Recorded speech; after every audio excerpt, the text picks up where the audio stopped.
Υπάρχει μία περιοχή απ' άκρη σ' άκρη ελληνική κι οι πέτρες θα το φωνάξουνε εάν εμείς σιωπήσουμε.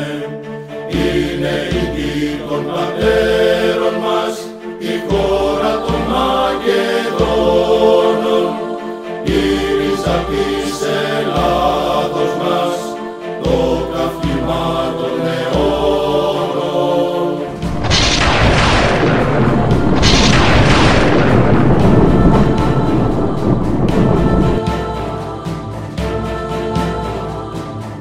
Και επί των επάρξεων εδώ, στο μεταρρύθμι αυτόν και τη ζωή μας ακόμα δεν θυσιάσω.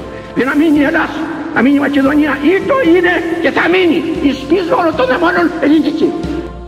Μην παρακαράζετε την ιστορία, η Μακεδονία είναι μία λάμπη από Ελλάδα και Ορθοδοξία, η Μακεδονία είναι ελληνική.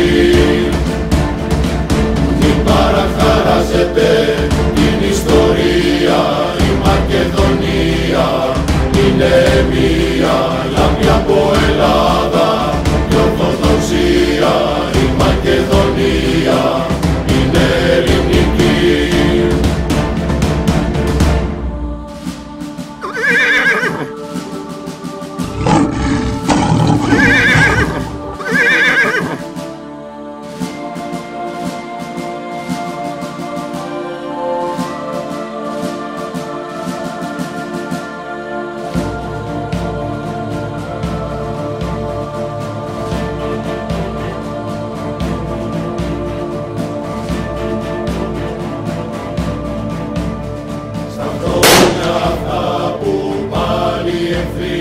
Διεκδικούν τη μάνα μαζί, με λόγο ιερό θα αναστήσουμε, σε ύπνηρον θα παδίσουμε.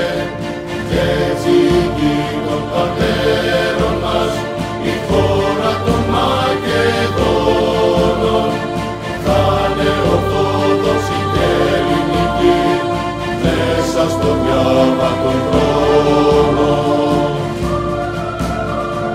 Μην παρακαράζετε την ιστορία, η Μακεδονία είναι μία λάμπη από Ελλάδα και Ορθοδοξία, η Μακεδονία είναι ελληνική.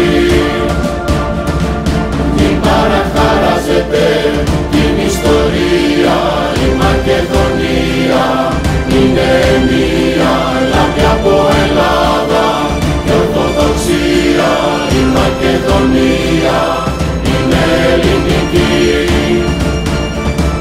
Μην παρακαράζετε την ιστορία, η Μακεδονία είναι μία λάμπη από Ελλάδα και Ορθοδοξία, η Μακεδονία είναι ελληνική.